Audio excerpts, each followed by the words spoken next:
Bienvenidos una vez más a otra recopilación de historias.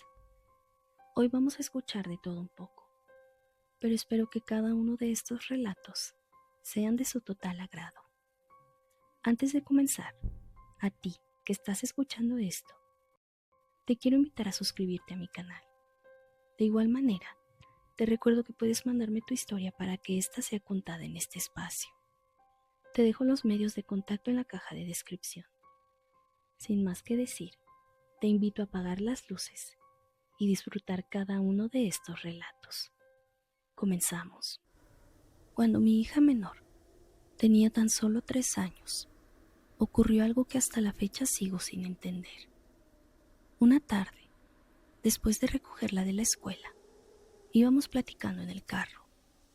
Me estaba contando lo que había hecho en el preescolar. De repente, se le quebró la voz y dijo: voy a extrañar mucho a papi. Estoy triste. Me extrañó mucho ese comentario, ya que en ese momento ella tenía conciencia de que su padre a esas horas del día se encontraba trabajando. Le respondí que no se pusiera triste, que más tarde papá regresaría de trabajar. Llegamos a casa y ella se sentó en el sillón y no decía nada, solo lloraba. Me acerqué a abrazarla, pero su llanto era inconsolable. En ese momento recibí una llamada, que es la peor que he recibido en toda mi vida. La persona al otro lado del teléfono me informó que mi esposo había sufrido un terrible accidente al momento de estar realizando sus labores. Y este suceso, lamentablemente, le costó la vida. En ese momento miré a mi hija. Ella seguía envuelta en llanto. Me sentí muy asombrada. No sabía qué decir o qué pensar. Aunque han pasado los años, este tema es algo muy difícil de entender para mí. Me parece increíble pensar que mi hija pudo sentir que su padre se iba a ir de este mundo. Cuando salí de la preparatoria, mis padres comenzaron a tener una muy mala racha económica, por lo cual no pudieron apoyarme con mis estudios universitarios. Esta situación me obligó a buscar trabajo. Quería apoyarles, pero también juntar dinero para mis estudios. Afortunadamente, a los pocos días encontré un empleo en una funeraria. Me asignaron el turno de la noche, y aunque no era una idea que me agradara tanto, acepté el empleo. Mi función era muy simple. Tenía que entregar los cuerpos a las familias que iban a reclamar a sus difuntos. En ocasiones había poco trabajo, y cuando esto era así, apoyaba en pequeñas tareas a mis compañeros que se dedicaban a arreglar los cuerpos. En una de esas ocasiones, uno de ellos me pidió traerle unos documentos que estaban en el área de las gavetas. Para quienes no lo sepan, las gavetas son como refrigeradores que están empotrados en la pared, y ahí se guardan los cuerpos. Al entrar en este sitio, escuché un par de voces. Pensé que mis compañeros me estaban haciendo una broma, así que guardé silencio para saber de dónde provenían sus voces. Presté atención, y para mi sorpresa, las voces salían de una gaveta. Cuando me acerqué, estas se callaron de manera repentina.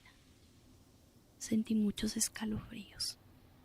Segundos después, nuevamente percibí un par de murmullos, y claramente escuché como una voz decía: habla más bajo, porque hay alguien afuera. Nos puede escuchar y se va a asustar. En ese momento salí corriendo despavorido. Han pasado muchos años, pero el solo recordar esta experiencia me eriza la piel.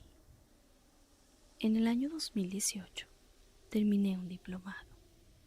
En este hice 3 amigos con los que incluso llegué a trabajar en equipo. Sus nombres eran Jorge, Karina y Saraí. Recuerdo que el último día de clases quedamos en ir a un bar para tomar algo y festejar. Quedamos de vernos a las 9. El plan era que yo pasaría por Jorge y de ahí iríamos por las chicas. Sin embargo, Minutos antes ellas cancelaron. Aún así, Jorge y yo decidimos ir al bar. La pasamos muy bien. Bebimos un par de cervezas y platicamos. Ya entrada la noche, más o menos a las 3 de la mañana, decidimos retirarnos del lugar. Recuerdo que mi amigo me sugirió irnos por cierto camino. Este era más rápido, pero tenía fama de ser peligroso debido a los asaltos y a la poca vigilancia. Aun con los riesgos que este lugar implicaba, tomamos esa ruta. Pienso que quizá nos sentíamos envalentonados por el alcohol. Al ir transitando por el camino, me acuerdo perfectamente cómo una luz muy brillante nos deslumbró. Di un volantazo y de ahí ya no recuerdo nada. Horas después, más o menos como a las 10 de la mañana, desperté en mi carro. Este estaba estacionado con los vidrios abajo. No había nada extraño. Tenía todas mis pertenencias y mi carro estaba en perfecto estado. Solo me llamó la atención que Jorge no estaba conmigo. Supuse que se había despertado antes y se había ido a su casa. Aún así, quería llamarle para saber cómo había llegado. Saqué mi teléfono y busqué su número, pero para mi sorpresa, no tenía ningún contacto registrado con el nombre de mi amigo. Esto se me hizo muy extraño. Como no había mucho por hacer, preferí irme a mi casa. Mi madre ya me estaba esperando con el desayuno. Al estar comiendo, le platiqué lo que había pasado, a lo que ella me respondió que de quién hablaba. Le respondí que hablaba de Jorge, mi amigo, quien en varias ocasiones incluso había estado en la casa y había comido con nosotros. Mi madre solo me dijo que no recordaba a ningún amigo con ese nombre. Horas más tarde, seguía sin tener noticias de Jorge. Tampoco encontraba su número, así que decidí escribirle por Facebook. Pero al estar buscando, me di cuenta de que no tenía ningún contacto agregado con ese nombre. Le llamé a Karina, quien al momento me reclamó porque no había pasado por ellas la noche anterior. Muy extrañado, le contesté que ellas habían cancelado y por eso solo Jorge y yo nos fuimos al bar. Karina, algo sorprendida, me preguntó que quién era Jorge. En ese momento yo ya estaba confundido. ¿Cómo era posible que nadie supiera quién era Jorge? Le respondí que cómo no iba a saber quién era, si incluso llegamos a hacer muchos trabajos en equipo con él. Mi amiga me dijo que dejara de bromear. No supe qué contestarle, así que mejor colgué el teléfono. En la escuela pregunté por él, pero fue exactamente lo mismo. Nadie sabía quién era esa persona. Hasta la fecha no sé qué pasó. Es como si a todos se les hubiera borrado de la memoria la existencia de mi amigo. Pero yo estoy totalmente seguro que Jorge sí existió. ¿Qué piensas tú que pasó en esta historia? Quizá Jorge nunca existió.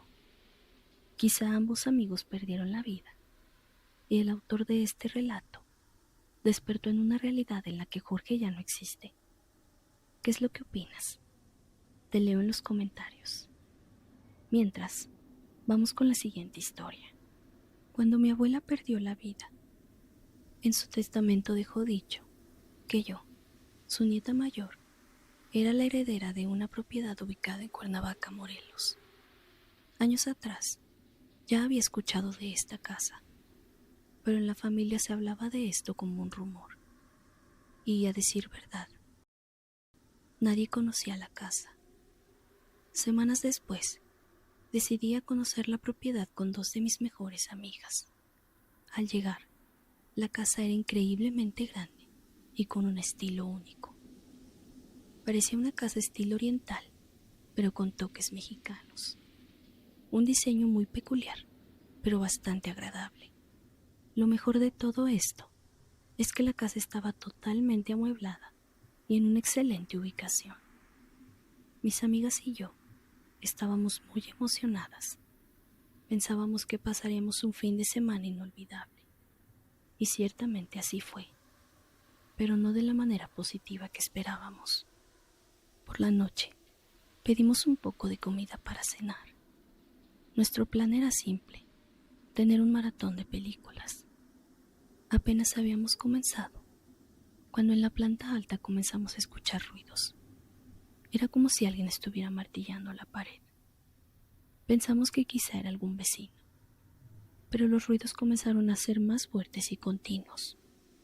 Con algo de miedo, subimos para ver qué estaba pasando. Revisamos cada una de las habitaciones, pero no parecía haber algo fuera de lo común. Cuando íbamos de regreso a la planta baja, pasamos por uno de los cuartos que tenía la puerta abierta. Y ahí se encontraba parada lo que parecía ser una anciana. Estaba de espaldas, mirando a la ventana. Se veía muy jorobada, con una vestimenta oscura y una larga cabellera gris. Se escuchaba que estaba susurrando, pero no logramos entender qué decía. En ese momento, bajamos lo más rápido que pudimos. Nos salimos al patio, pero lo más extraño es que al mirar hacia la ventana de esa habitación, no se observaba a nadie. Llamamos a la policía y revisaron cuidadosamente cada rincón de la casa, pero no encontraron nada. Era casi medianoche, y aún así, decidimos que lo mejor era regresar a nuestra ciudad. Ninguna de nosotras se sentía segura de quedarse ahí. Desde entonces no he regresado. Logré ponerla en renta una vez, pero los inquilinos solo duraron una semana, y sin darme mayor explicación se fueron. Muchas veces me he preguntado, ¿qué será eso que habita en esa casa? He tratado de investigar con mi madre y con algunas tías, pero nadie tiene idea de nada, ya que creían que la famosa casa de Cuernavaca era solo un invento de mi abuela. Muchas gracias a todos los que llegaron hasta el final de este video. Nos escuchamos muy pronto en una nueva recopilación de historias aterradoras.